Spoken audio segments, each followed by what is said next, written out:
जय हिंद साथियों, स्वागत है आप सभी का। तो आज की क्लास में जयशंकर प्रसाद से संबंधित टॉप 30 महत्वपूर्ण प्रश्नों के बारे में पढ़ेंगे। ऐसे प्रश्न हैं जो आपसे परीक्षा में पूछे जा सकते हैं, तो आप सभी वीडियो को ध्यान से जरूर देखिएगा। और वीडियो स्टार्ट करने से पहले जो भी विद्यार्थी चैनल पर नए हैं वो चैनल को सब्सक्राइब जरूर कर लें, क्योंकि ऐसे ही महत्वपूर्ण प्रश्न चैनल पर डेली कराए जाते हैं। तो चलिए वीडियो को शुरू करते हैं और देखते हैं आज का पहला प्रश्न। तो देखिए, पहला प्रश्न है, जयशंकर प्रसाद का जन्म कब हुआ? 1887, 1888, 1889 या 1890? तो देखिए, जयशंकर प्रसाद का जन्म कब हुआ था? तो यहाँ पर राइट आंसर हो जाएगा ऑप्शन सी, यानी 1889 में जयशंकर प्रसाद का जन्म हुआ था। ठीक है, याद रखिएगा, जन्म से भी प्रश्न आ सकता है। अब देखिए, इसके बाद अगला प्रश्न देखते हैं। देखिए, अगला प्रश्न है, जयशंकर प्रसाद का जन्म कहाँ हुआ? जौनपुर, बनारस, बस्ती या काशी? तो देखिए, ये सरल प्रश्न है, क्योंकि जीवन परिचय तो हर विद्यार्थी पढ़ता है, लेखक हो चाहे कवि हो, आपको जीवन परिचय अच्छी तरह से पढ़ना है, क्योंकि जन्म से संबंधित प्रश्न भी बन सकते हैं। तो यहाँ पर इस प्रश्न का जो राइट आंसर हो जाएगा ऑप्शन डी यहाँ पर सही हो जाएगा कि जयशंकर प्रसाद का जन्म कहाँ हुआ था? काशी, बनारस में इनका जन्म हुआ था। अब इसके बाद अगला यहाँ पर प्रश्न दिया गया है। देखिए, अगला प्रश्न है कि इंदु पत्रिका का प्रकाशन कब हुआ, यानी कब प्रारंभ हुआ था इंदु पत्रिका का? ऑप्शन ए 1908, बी 1905, सी 1909 या डी 1906? तो देखिए, अगर इस प्रश्न का अगर हम राइट आंसर देखें तो राइट हो जाएगा ऑप्शन सी। इंदु पत्रिका का प्रकाशन हुआ था 1909 में। याद रखिएगा, 1909 में इंदु पत्रिका का प्रकाशन प्रारंभ हुआ था। अब इसके बाद यहां पर अगला प्रश्न दिया गया है। देखिए, अगला प्रश्न है कि जयशंकर प्रसाद को मंगला प्रसाद पुरस्कार मिला था, यानी किस नाटक पे या किस कहानी पे इनको जो है मंगला प्रसाद पुरस्कार मिला था? ऑप्शन ए चंद्रगुप्त, या ऑप्शन बी स्कंदगुप्त, सी कामायनी या डी आंसू? तो देखिए, किस पर इन्हें मंगला प्रसाद पुरस्कार मिला था? तो ऑप्शन सी सही हो जाएगा, कामायनी पर। कामायनी महाकाव्य पर इन्हें पुरस्कार मिला था। अब इसके बाद देखिए, अगला प्रश्न लिया गया है यहाँ पर, जयशंकर प्रसाद का कौन सा विरह काव्य है? चंद्रगुप्त, स्कंदगुप्त, कामायनी या आंसू? तो राइट आंसर हो जाएगा ऑप्शन डी, क्योंकि सरल प्रश्न है तो ज्यादा समय नहीं लेते। देखिए, आगे यहाँ पर प्रश्न दिया गया है। अब यहाँ पर प्रश्न देखिए, कितना अच्छा प्रश्न पूछा गया है। कामायनी महाकाव्य में सर्गों की संख्या है। देखिए, ये प्रश्न पहले तो मैं यहाँ पर इंपोर्टेंट लिख दूं, क्योंकि ये प्रश्न अच्छा प्रश्न है एग्जाम के पॉइंट ऑफ व्यू से, कि कामायनी महाकाव्य में सर्गों की संख्या कितनी है? यानी 13 सर्ग हैं, 12 हैं, 14 हैं या 15 सर्ग हैं? तो देखिए, कामायनी महाकाव्य में याद रखिएगा 15 सर्ग है। ठीक है, याद रखिएगा, यह प्रश्न एग्जाम के लिए काफी अच्छा है कि कितने सर्ग हैं। कामायनी महाकाव्य में सर्गों की संख्या है 15, याद रखिएगा। अब यहाँ पर आगे देखते हैं 15 सर्ग कौन कौन से हैं। साथ ही साथ मैंने इसलिए यहाँ पर लिया गया है कि आपको साथ ही साथ क्लियर हो जाएगा कि कामायनी में 15 सर्ग हैं, ये आपको पता है, पर 15 सर्ग के नाम भी आप लोगों को पता होने चाहिए। ठीक है, तो यहाँ पर देखिए 15 सर्गों के नाम को हम देखते हैं। देखिए, पहला सर्ग है चिंता सर्ग, इसके बाद आता है आशा सर्ग। यहाँ पर देखिए, आशा कर लीजिएगा, आशा यहाँ पर है, आशा सर्ग। थर्ड है श्रद्धा सर्ग। चौथा है काम सर्ग, वासना सर्ग। इसके बाद अगला दिया गया है लज्जा, कर्म, ईर्ष्या, इंडा, स्वप्न, संघर्ष, निर्वेद, दर्शन, रहस्य और आनंद। तो यहाँ पर याद रखिएगा, कामायनी के 15 के 15 सर्ग यहाँ पर दिखाई आपको दे रहे हैं। याद कर लीजिएगा इनके नामों को। क्यों? क्योंकि प्रश्न ऐसे भी एग्जाम में आता है कि कामायनी के प्रथम सर्ग का क्या नाम है? तो याद रखिएगा चिंता सर्ग। कामायनी के अंतिम सर्ग का नाम हो जाएगा आनंद सर्ग। यहाँ पर 15 पर आपको दिखाई नहीं दे रहा, मैं बता दूं आनंद सर्ग है। तो इस तरह से प्रश्न बनता है कि कामायनी के प्रथम सर्ग का क्या नाम है, या कामायनी के अंतिम सर्ग का क्या नाम है, या कामायनी के चतुर्थ सर्ग का नाम क्या है। तो इस तरह से प्रश्न एग्जाम में बनते हैं। तो आप लोग 15 के 15 सर्गों के नाम एकदम अच्छी तरह से याद कर लीजिएगा। तो नाम यहाँ पर दिए गए हैं कंप्लीट, 15 के 15 नाम आपको यहाँ पर दिए गए हैं। यहाँ पर वासना है, तो यहाँ पर सही कर दिया गया है वासना। ठीक है, तो याद रखिएगा, ये 15 सर्ग आप लोगों को अच्छी तरह से याद करने हैं। ठीक है, क्योंकि एग्जाम में आ सकता है इन पर आधारित प्रश्न। तो यहाँ पर देखिए अब आगे देखते हैं, 15 सर्ग आपको यहाँ पर समझ में आ गए। अब देखिए यहाँ पर अगला प्रश्न देखते हैं। प्रश्न है कि कामायनी किस युग की रचना है? भारतेंदु, द्विवेदी, छायावादी या शुक्लोत्तर? देखिए काफी सरल प्रश्न है, ज्यादा समय नहीं लेंगे, क्योंकि कामायनी जो एक महाकाव्य है, जयशंकर प्रसाद का एक महाकाव्य है, यानी रचनाकार जयशंकर प्रसाद है। और जयशंकर प्रसाद किस युग के हैं? छायावाद, या तो रचना हो जाएगी ऑप्शन सी छायावादी युग से संबंधित है। अब इसके बाद देखिए अगला यहाँ पर प्रश्न दिया गया है। अब देखिए महत्वपूर्ण प्रश्न देखिए, कामायनी की रचना कब हुई थी? किस सन में हुई थी? सन 1928, सन 1925, सन 1931 या सन 1935 में? तो देखिए कामायनी की जो रचना हुई थी, तो अगर देखा जाए तो बुक में कुछ बुकों में दिया गया है 1935 में, और कहीं पर आपको मिलेगा 1936। तो यहाँ पर जो राइट आंसर है 1936 में कामायनी की जो है रचना हुई थी। याद रखिएगा 1936 में। तो राइट आंसर यहाँ पर डी को सही कर लेते हैं, 1936 में कामायनी की रचना हुई थी। अब इसके बाद देखिए अगला प्रश्न देखते हैं। देखिए अगला प्रश्न दिया गया है, कामायनी को नए युग का काव्य किसने कहा है? देखिए ये भी काफी ज्यादा महत्वपूर्ण प्रश्न है कि कामायनी को नए युग का काव्य किसने कहा है? नंद दुलारे वाजपेयी को, रामचंद्र शुक्ल को, रामधारी सिंह दिनकर को या डॉक्टर नगेंद्र को? तो देखिए राइट आंसर हो जाएगा ऑप्शन ए, नंद दुलारे वाजपेयी ने कामायनी को नए युग का काव्य कहा था। तो याद रखिएगा नंद दुलारे वाजपेयी, यानी ऑप्शन ए यहाँ पर राइट होगा। अब इसके बाद देखिए अगला प्रश्न दिया गया है। अगला प्रश्न देखिए, ये भी प्रश्न काफी महत्वपूर्ण है। कामायनी को छायावाद का उपनिषद किसने कहा था? देखिए ये भी प्रश्न एग्जाम के लिए काफी महत्वपूर्ण प्रश्न है, इसलिए मैंने वीडियो के स्टार्टिंग में कहा था कि आज की वीडियो आप लोग जरूर देखिएगा, क्योंकि 30 ऐसे प्रश्न लिए गए हैं जो आपको नंबर दिला सकते हैं। तो यहाँ पर देखिए ऑप्शन दिया गया है नंद दुलारे वाजपेयी, शांति प्रिय द्विवेदी, रामधारी सिंह दिनकर या डॉक्टर नगेंद्र। तो देखिए किसने कामायनी को छायावाद का उपनिषद कहा था? तो राइट आंसर हो जाएगा शांति प्रिय द्विवेदी ने। ठीक है, ऑप्शन भी याद कर लीजिए, शांति प्रिय द्विवेदी ने कामायनी को छायावाद का उपनिषद कहा था। तो राइट आंसर हो जाएगा ऑप्शन बी। अब इसके बाद देखिए अगला प्रश्न देखते हैं।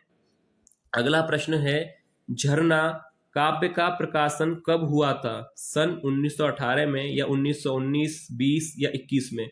तो झरना काव्य का जो प्रकाशन हुआ था 1918 में। याद रखिएगा 1918 में झरना काव्य का प्रकाशन हुआ था। ठीक है, याद कर लीजिए। अब इसके बाद अगले प्रश्न को देखते हैं। देखिए अगला प्रश्न है, लहर काव्य का प्रकाशन कब हुआ था? 30 में, 31 में या 1932 या 1933 में?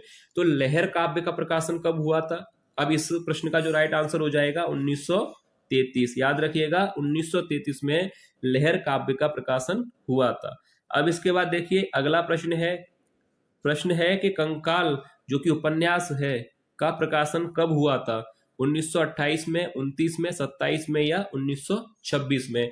तो कंकाल उपन्यास का प्रकाशन कब हुआ था? अगर ये प्रश्न आता है तो याद कर लीजिएगा 1929 में इसका प्रकाशन हुआ था। कंकाल उपन्यास का प्रकाशन 1929 में हुआ था। अब इसके बाद देखिए अगला प्रश्न यहाँ पर दिया गया है। देखिए अगला प्रश्न है, जयशंकर प्रसाद की प्रथम कहानी कौन सी है? जयशंकर प्रसाद की प्रथम कहानी कौन सी है? ऑप्शन ए ग्राम, बी झरना, सी चंद्रगुप्त या ऑप्शन डी तितली? तो देखिए कहानी की बात हो रही है तो यहाँ पर सी और डी तो आप जानते हैं उपन्यास है। ऑप्शन ए और बी में से अगर देखा जाए तो ऑप्शन ए सही हो जाएगा। जयशंकर प्रसाद की प्रथम कहानी का नाम है ग्राम। याद रखिएगा ऑप्शन ए यहाँ पर राइट हो जाएगा। अब इसके बाद अगला प्रश्न देखते हैं। देखिए अगला प्रश्न दिया गया है, तितली उपन्यास का प्रकाशन कब हुआ था? 1934 में, 1935 में, 1936 में या 1933 में? तो देखिए तितली उपन्यास का प्रकाशन कब हुआ था? तो इस प्रश्न का जो राइट आंसर हो जाएगा वो मैं आप लोगों को बता दूं कि तितली उपन्यास का प्रकाशन कब हुआ था? तो 1934 में। याद रखिएगा ऑप्शन ए यहाँ पर राइट हो जाएगा। 1934 में तितली उपन्यास का प्रकाशन हुआ था। अब इसके बाद देखिए अगला प्रश्न देखते हैं। जयशंकर प्रसाद को कामायनी की रचना में कितने वर्ष लगे? जयशंकर प्रसाद को कामायनी की रचना में कितने वर्ष लगे? आप जानते हैं कामायनी एक महाकाव्य है जो कि जयशंकर प्रसाद के द्वारा ही लिखा गया है। तो यहाँ पर ऑप्शन दिए गए हैं 5, 6 या 7 वर्ष लगे या 9 वर्ष। तो देखिए, अगर आप बारीकी से आपने पढ़ा होगा, अच्छी तरह से पढ़ा होगा, तो आपको पता होगा कि 7 से 8 वर्ष का समय जो है लगा था। पर अगर ऑप्शन के हिसाब से देखा जाए तो सी यहाँ पर राइट हो जाएगा, 7 वर्ष। ठीक है, याद रखिएगा 7 से 8 वर्ष के करीब समय लगा था, तो राइट यहाँ पर ऑप्शन हो जाएगा सी, 7 वर्ष। अब इसके बाद देखिए अगला प्रश्न देखते हैं। देखिए अगला प्रश्न है, स्कंदगुप्त नाटक में कितने अंक हैं? स्कंदगुप्त नाटक जो कि जयशंकर प्रसाद के द्वारा ही लिखा गया है, तो इस नाटक में अंकों की संख्या कितनी है? ऑप्शन ए 5 अंक हैं या 6, 7 या 9। तो देखिए, अगर आप लोगों ने अच्छी तरह से और बारीकी तरह से अध्ययन किया होगा तो आपको पता होगा इसमें अंकों की संख्या कितनी होगी। तो देखिए, मैं आप लोगों को बता दूं कि स्कंदगुप्त नाटक में जो अंकों की संख्या है वह है 5। याद रखिएगा, अगर ये प्रश्न आता है स्कंदगुप्त में अंकों की संख्या, तो 5 याद रखिएगा अंक हैं। अब इसके बाद देखिए अगला प्रश्न है। अगला प्रश्न इसके बाद दिया गया है, चंद्रगुप्त नाटक में कितने अंक हैं? 5, 4, 3 या 2। तो अभी देखिए, पहला प्रश्न था स्कंदगुप्त में कितने अंक हैं? 5। अब इसके बाद दूसरा प्रश्न है कि चंद्रगुप्त जो कि नाटक है और जयशंकर प्रसाद के द्वारा ही लिखा गया है, इसमें कितने अंक हैं? तो राइट आंसर हो जाएगा 4। याद रखिएगा, ऑप्शन बी यहां पर सही हो जाएगा, 4। अब इसके बाद देखिए अगला प्रश्न देखते हैं। देखिए अगला प्रश्न, ध्रुव स्वामिनी नाटक में कितने अंक हैं? ध्रुव स्वामिनी नाटक में कितने अंक हैं? 5, 4, 3 या 2। तो ये भी जो नाटक है ध्रुव स्वामिनी जयशंकर प्रसाद के द्वारा ही लिखा गया है, तो यहां पर राइट आंसर हो जाएगा ऑप्शन सी, यानी 3 अंक हैं। देखिए, तो आपको यहाँ पर 3 महत्वपूर्ण प्रश्न अभी आपने देखे, ध्रुव स्वामिनी, चंद्रगुप्त और स्कंदगुप्त। तो तीनों में नाटकों में अंकों की जो संख्या है वो आपको याद रखनी है, क्योंकि प्रश्न आपको एग्जाम में देखने को मिल सकता है। अब देखिए इसके बाद अगला यहाँ पर प्रश्न दिया गया है, क्योंकि हम वीडियो में काफी महत्वपूर्ण प्रश्नों को ही लेते हैं जो एग्जाम में आने के इनके चांसेस ज्यादा रहते हैं। अब देखिए अगला प्रश्न है, जयशंकर प्रसाद का कौन सा नाटक हिंदी का प्रथम गीत नाट्य माना जाता है? तो देखिए, ये भी प्रश्न काफी महत्वपूर्ण है कि प्रथम गीत नाट्य माना जाता है चंद्रगुप्त, स्कंदगुप्त को, कामना को या करुणालय को। तो यहां पर राइट आंसर हो जाएगा ऑप्शन डी। याद रखिएगा, जयशंकर प्रसाद का कौन सा नाटक है जो हिंदी का प्रथम गीत नाट्य माना जाता है? तो राइट आंसर हो जाएगा ऑप्शन डी, करुणालय। ठीक है, याद देखिए यहां पर प्रश्न पूछा गया है। देखिए प्रश्न है कि सज्जन नाटक का प्रकाशन वर्ष क्या है? यानी सज्जन नाटक का प्रकाशन वर्ष क्या है? 1910 में प्रकाशित हुआ था या 1925, 1930 या 1931? तो देखिए, सज्जन नाटक का प्रकाशन वर्ष है 1910। तो यहाँ पर राइट हो जाएगा ऑप्शन ए। अब इसके बाद अगला प्रश्न दिया गया है। देखिए अगला प्रश्न है, जयशंकर प्रसाद का प्रथम नाटक कौन सा है? यहाँ पर प्रश्न पूछा गया है कि जयशंकर प्रसाद का प्रथम नाटक कौन सा है? तितली है, चंद्रगुप्त, कंकाल या सज्जन? तो राइट आंसर हो जाएगा, अगर इस प्रश्न का राइट आंसर देखा जाए तो ऑप्शन डी, यानी सज्जन जयशंकर प्रसाद का प्रथम नाटक है। इसके बाद देखिए अगला प्रश्न दिया गया है। काफी महत्वपूर्ण प्रश्न आज लिए गए हैं वीडियो में जो कि जयशंकर प्रसाद से संबंधित है। तो देखिए अब यहाँ पर प्रश्न है कि चंद्रगुप्त नाटक का प्रकाशन वर्ष है, क्योंकि प्रकाशन वर्ष पर ज्यादातर सवाल इसलिए लिए जा रहे हैं, ज्यादातर प्रश्न इसलिए लिए गए हैं क्योंकि प्रकाशन वर्ष से संबंधित प्रश्न आते हैं एग्जाम में और ज्यादातर विद्यार्थियों से गलत ही होते हैं, क्योंकि प्रकाशन वर्ष को याद करना काफी एक तरह से देखा जाए तो टफ काम है, क्योंकि जयशंकर प्रसाद, महादेवी वर्मा, ना जाने कितने लेखक कवियों के जो रचनाएं हैं उनके प्रकाशन वर्ष को याद करना इतना आसान नहीं है। इसलिए ज्यादातर ये प्रश्न आते हैं और ज्यादातर विद्यार्थियों से गलत भी होते हैं। इसलिए हम उन प्रश्नों को ले रहे हैं प्रकाशन वर्ष में जो एग्जाम में आने के जिनके चांसेस रहते हैं। तो देखिए अब यहाँ पर प्रश्न लिया गया है कि चंद्रगुप्त नाटक का प्रकाशन वर्ष है 1930, 1935, 1931 या 1930?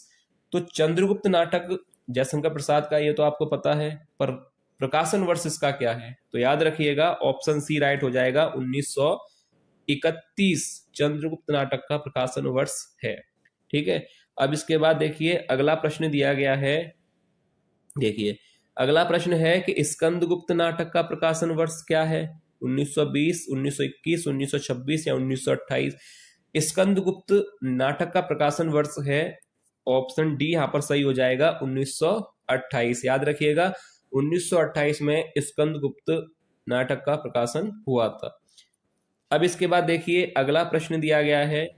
देखिए अगला प्रश्न है ध्रुव स्वामिनी का प्रकाशन वर्ष है 1930, 31, 33 या 32?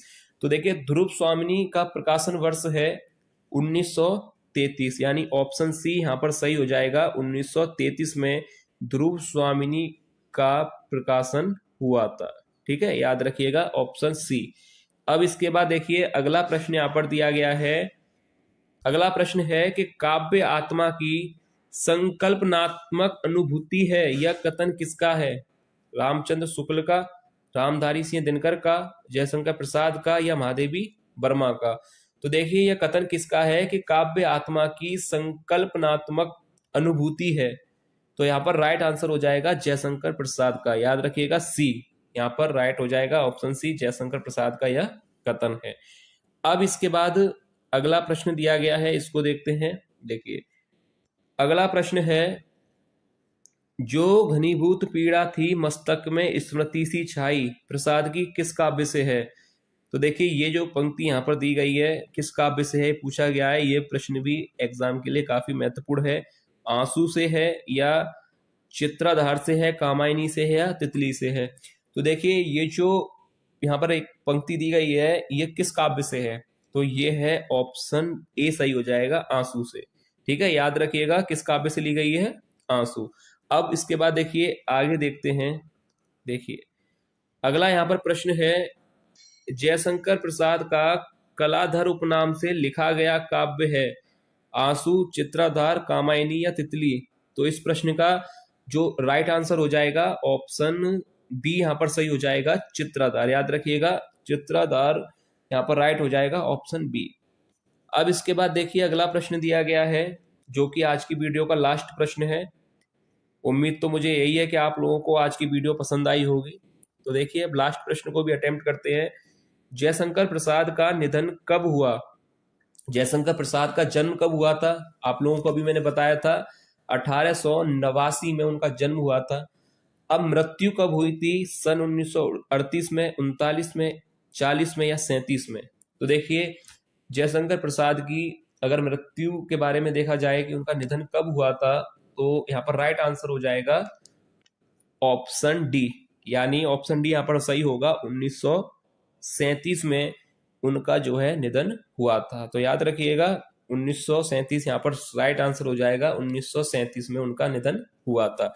तो एक बार क्लियर कर दूं, 1889 में उनका जन्म हुआ था और 1937 में उनकी जो है मृत्यु हुई थी। तो यहाँ पर दोनों चीज आपको क्लियर हो गई। ठीक है, तो ये था आज की वीडियो का लास्ट प्रश्न। उम्मीद मुझे आज है कि आप लोगों को पूरी वीडियो पसंद आई होगी, आज के प्रश्न आप लोगों को पसंद आए होंगे। अगर वीडियो आप लोगों को अच्छी लगी है तो लाइक कीजिए और चैनल को सब्सक्राइब करने के साथ साथ वीडियो को अपने हिंदी के ग्रुप्स में शेयर जरूर कीजिएगा, ताकि और भी विद्यार्थियों तक ये वीडियो पहुंच सके और उन्हें भी अपनी तैयारी करने में मदद मिल सके। तो चलिए मिलते हैं